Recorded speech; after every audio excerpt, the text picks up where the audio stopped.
Hi, இன்னைக்கு நம்ம வீடியோல ப்ரிப்போசிஷன்ஸ் பத்தி தான் பார்க்க போறோம். ப்ரிப்போசிஷன்னா நமக்கு எல்லாருக்குமே தெரியும். சில ப்ரிப்போசிஷன்ஸ் பத்தி நம்ம பார்க்கலாம். ஆன் அப்படின்னா மேலே, நமக்கு எல்லாருக்குமே தெரியும். ஆனா எப்போ இதை யூஸ் பண்ணணும் ஆனுங்கிறத? அதாவது ஒரு பொருள் இன்னொரு பொருள் மேல டச் பண்ணிட்டு இருக்கும்போது யூஸ் பண்ணணும். அதாவது ரெண்டு பொருளும் டச்சிங் பொசிஷன்ல இருக்கும் போது தான் யூஸ் பண்ணணும். சரியா? இப்போ ஒரு பொருள் இருக்கு, இதுக்கு மேல இன்னொரு பொருள் வந்து டச்சிங்ல இருக்கணும், அப்பதான் இந்த ஆன் யூஸ் பண்ணணும். A baby is on the chair அப்படின்னு இருக்கு. பேபி வந்து சேர் மேல உட்கார்ந்துருக்காங்க, ஸோ டச்சிங் பொசிஷன். அப்போ on the chair. The ball is on the roof. Roof மேல பால் இருக்கு, அப்போ டச்சிங்ல தான் இருக்கும். அப்போ the ball is on the roof. The papers are on the coffee table. Coffee table மேல பேப்பர்ஸ் எப்படி இருக்கு? டச் பண்ணிக்கிட்டு இருக்கு, so on the coffee table. They are sitting on the bench. Bench மேல சிட் பண்ணிட்டு இருக்காங்க. The cat is sleeping on the carpet. Carpet மேல cat sleep பண்ணிட்டு இருக்கு, ஸோ டச்சிங் பொசிஷன். அதாவது ரெஸ்ட் பொசிஷன்ல இருந்தா மட்டும்தான் ஆன் யூஸ் பண்ணணும். மூவிங்ல இருந்தா ஆன் யூஸ் பண்ணக்கூடாது. Rest position. ஓகே, இதை மட்டும் ஞாபகம் வச்சுக்கிறோங்க. டச்சிங்ல இருக்கணும், அதுவும் ரெஸ்ட் பொசிஷன்ல இருக்கணும், அப்பதான் ஆன் யூஸ் பண்ணணும். ஆனுங்கிறது மேலே. அட். அட் எங்க யூஸ் பண்ணணும் அப்படின்னா, ஒரு குறிப்பிட்ட இடத்தையோ இல்ல பில்டிங்கையோ இல்ல ஒரு வில்லேஜையோ இல்ல சிட்டியையோ இந்த மாதிரி குறிப்பிட்டு சொல்லும் போது அட் யூஸ் பண்ணணும்.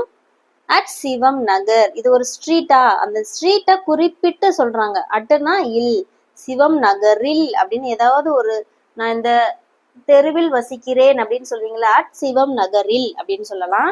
அதே மாதிரி அட் த பஸ் ஸ்டாப், நான் பஸ் ஸ்டாப்பில் நிற்கிறேன் அப்படின்னு சொல்லும் போது குறிப்பிட்டு சொல்றீங்களா பஸ் ஸ்டாப்பில் அப்படின்னு, அப்போ அந்த இல்க்கு அட் அப்படின்னு யூஸ் பண்ணலாம். அட் போரூர், இது ஒரு பிளேஸ் குறிப்பிட்டு சொல்றோம். சரியா? போரூர்ல இருக்கேன் அப்படின்னா அப்ப அட். இப்போ டைம் மென்ஷன் பண்ணும்போது அட் யூஸ் பண்ணலாம். அதே மாதிரி at Mylapore, at the railway station, at school, அது மாதிரி குறிப்பிட்டு பள்ளியில், ரயில் நிலையத்தில், விமான நிலையத்தில், அட் த ஏர்போர்ட், இந்த மாதிரி குறிப்பிட்டு சொல்லும் போது அட் யூஸ் பண்ணணும். அதாவது குறிப்பிட்டு பிளேஸ், குறிப்பிட்டு ஒரு இடத்த, அந்த பிளேஸ, கிராமத்தை, பில்டிங்க இந்த மாதிரி குறிப்பிட்டு சொல்லணும்னா அட் யூஸ் பண்ணணும். We meet at the restaurant. ரெஸ்டாரண்ட்னு குறிப்பிட்டு சொல்றதுனால அட் யூஸ் பண்றோம். அட் த ரெஸ்டாரண்ட், ரெஸ்டாரண்டில் மீட் பண்ணுவோம் அப்படின்னு சொல்றாங்க. She is at the library. அவள் லைப்ரரியில் இருக்கிறாள். அப்போ லைப்ரரியில் குறிப்பிட்டு சொல்றதுனால அட். லைப்ரரி இல், அட்னா என்ன? இல். வி மீட் அட் த ரெஸ்டாரண்ட்னா மீட் பண்றோம். அப்போ எங்கே மீட் பண்றோம்? ரெஸ்டாரண்ட்ல அப்படின்னு குறிப்பிட்டு சொல்லும் போது அட். ஓகே, இங்க பாருங்க. ரவி லிவ்ஸ் அட் அண்ணா நகர் இன் சென்னை. அப்போ அண்ணா நகருங்கிறது குறிப்பிட்ட ஒரு பிளேஸா, அப்போ குறிப்பிட்ட ஒரு பிளேஸ் சொல்லும் போது அட் யூஸ் பண்றோம். சென்னை அதாவது ஒரு பெரிய இடம், அப்போ இன் யூஸ் பண்றோம். ரவி சென்னையில் உள்ள அண்ணா நகரில் வசிக்கிறான் அப்படின்னு சொல்றது. சரியா? சென்னையில் உள்ள அண்ணா நகரில், அப்போனா சென்னையில இருக்கிற ஒரு குறிப்பிட்ட பர்டிகுலர் பாயிண்ட பத்தி சொல்றோம். அப்ப பர்டிகுலர் பாயிண்ட பத்தி சொல்லும் போது அட் யூஸ் பண்ணணும். அட் அண்ணா நகர் அப்படின்னு. அபவ் அப்படின்னா மேலே.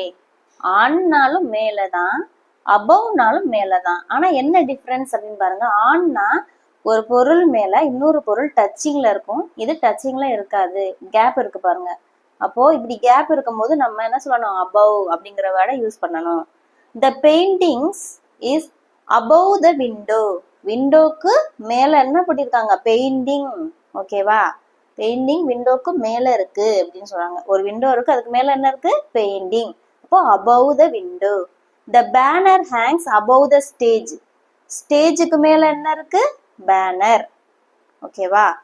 அப்போ அபவ் எப்படி யூஸ் பண்றோம்? ஒரு கேப் இருக்கும். சரியா? இப்போ ஸ்டேஜ் இதுனா பேனர் இங்க இருக்கும், விண்டோ இதுனா பெயிண்டிங் இங்க இருக்கும், அதுக்கு இடையில என்ன இருக்கும்? கேப் இருக்கும். ஓகேவா? ஓவர் அப்படின்னா மேலே. இன்னொரு மீனிங் என்னன்னா மீது. ஃபர்ஸ்ட் பாருங்க, மீது அப்படிங்கிற மீனிங் பார்க்கலாம். he put a sheet over the sofa. அப்போ ஓவர், இந்த இடத்துல ஓவர்ங்கிற மீனிங் என்னன்னா மீது. சோஃபா மீது ஷீட் போட்டாங்க, அதாவது கவர் பண்ணி இருக்கிறது, முழுசா கவர் பண்ணி இருக்கிறதுக்கு தான் ஓவர். இந்த இடத்துல அந்த மாதிரி மீனிங் தான் வரும். ஓகேவா? the cat jumped over the box. அப்போ இந்த ஓவர் வந்து மேலே. jumped over the box மூவிங்ல இருக்கணும். ஓகேவா? the bird is flying over the tree. bird வந்து flying பண்ணது எதுக்கு மேல? over the tree. அப்போ இப்போ மூவபிள்ல இருக்குமா? ஸோ மூவிங்ல இருக்கும் போது நம்ம ஓவர் யூஸ் பண்ணணும். இது வந்து மீது அப்படின்றனாலும் ஓவர் தான். நெக்ஸ்ட் பாருங்க, பிட்வீன். பிட்வீன் அப்படின்னா இடையில், நடுவில் அப்படின்னு மீனிங். நடுவுல இருக்கிறது இல்லைன்னா இடையில இருக்கிறது அப்படின்னு சொல்லுவோம்ல. இந்த pencil is between the box and the book. Between அப்படின்னா என்ன? நடுவில் இல்லைன்னா இடையில். ஒரு பாக்ஸுக்கும் ஒரு புக்குக்கும் இடையில என்ன இருக்கான்? பென்சில்.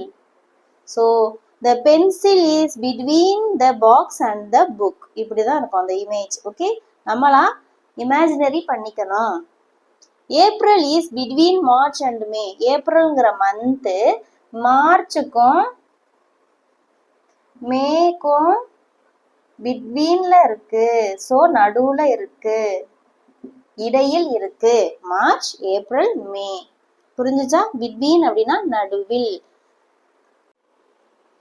நெக்ஸ்ட் அமாங், மத்தியில். மத்தியில் அப்படின்னா ரெண்டுக்கு மேற்பட்டவைகளுக்கு மத்தியில இருக்கிற ஒரு பொருள் இல்லைன்னா மனிதர் இல்லைன்னா விலங்கை பத்தி சொல்றது. சரியா? அமாங் அப்படின்னா நிறைய இருக்கும், அதுக்கு நடுவுல ஏதோ ஒரு பொருள் இருக்கணும், இல்லைன்னா விலங்கு இருக்கணும், இல்லைன்னா மனிதர்கள் இருக்கணும். இந்த மாதிரி இருக்கும்போது தான் அமாங் அப்படின்னு சொல்லலாம். the old man sat among his grandchildren. அவங்களோட பேர பசங்களுக்கு நடுவில், அதாவது மத்தியில். அவங்க the old man என்ன பண்ணிருக்காங்க? உட்கார்ந்து இருக்காங்க. அப்ப அமாங்கன்னா என்ன? அவங்க கிராண்ட் சில்ட்ரன் நிறைய பேர் இருக்காங்க, ரெண்டுக்கு மேற்பட்டவர்கள் இருக்காங்கன்னா அவங்களோட மத்தியில் இருக்காங்கன்னா இப்படி இருக்காங்க. ஓகேவா? the old man. அமாங் அப்படின்னா மத்தியில். ரெண்டுக்கு மேற்பட்ட பொருட்களோ இல்ல ஏதாவது ரெண்டுக்கு மேற்பட்ட ஒரு திங்ஸோ இருக்கிற இடத்துல நடுவுல இருக்கிறத சொல்லும் போது மத்தியில் அப்படிங்கிற வேர்ட் யூஸ் பண்ணணும், among. the house was among the trees. நிறைய ட்ரீஸ் இருக்கும் சுத்தி வர. இப்போ இந்த வீடு எங்க இருக்கான்? நடுவுல, இந்த மத்தியில். அப்ப அமாங் அப்படி மீனிங் என்ன? மத்தியில். இந்த ஹவுஸ்க்கு சுத்தி என்ன இருக்கு? ட்ரீஸ். இப்படி இருக்கும்போது மத்தியில் அப்படின்னு யூஸ் பண்ணணும், அமாங். பிஹைண்ட். பிஹைண்ட் அப்படின்னா பின்னால். the girl is behind the tree. Tree இங்க இருக்குன்னா இந்த கேர்ள் எங்க இருக்காங்க? அந்த மரத்துக்கு பின்னால் இருக்காங்க. ஓகேவா? the girl is behind the tree. the pencil is kept behind the box. Pencil வந்து பாக்ஸுக்கு பின்னால் வைக்கப்பட்டுள்ளது அப்படின்னு மீனிங். கெப்ட்னா என்ன? வைக்கப்பட்டுள்ளதுன்னு சொல்றாங்க. பாக்ஸ் இங்க இருக்குன்னா இங்க என்ன இருக்கு? பென்சில் வைக்கப்பட்டுள்ளது அப்படின்னு சொல்றாங்க. பிஹைண்ட் அப்படின்னா பின்னால். இன்னைக்கான homework, Ramu plays the vase dash the shelf. Sunita sat dash her two friends.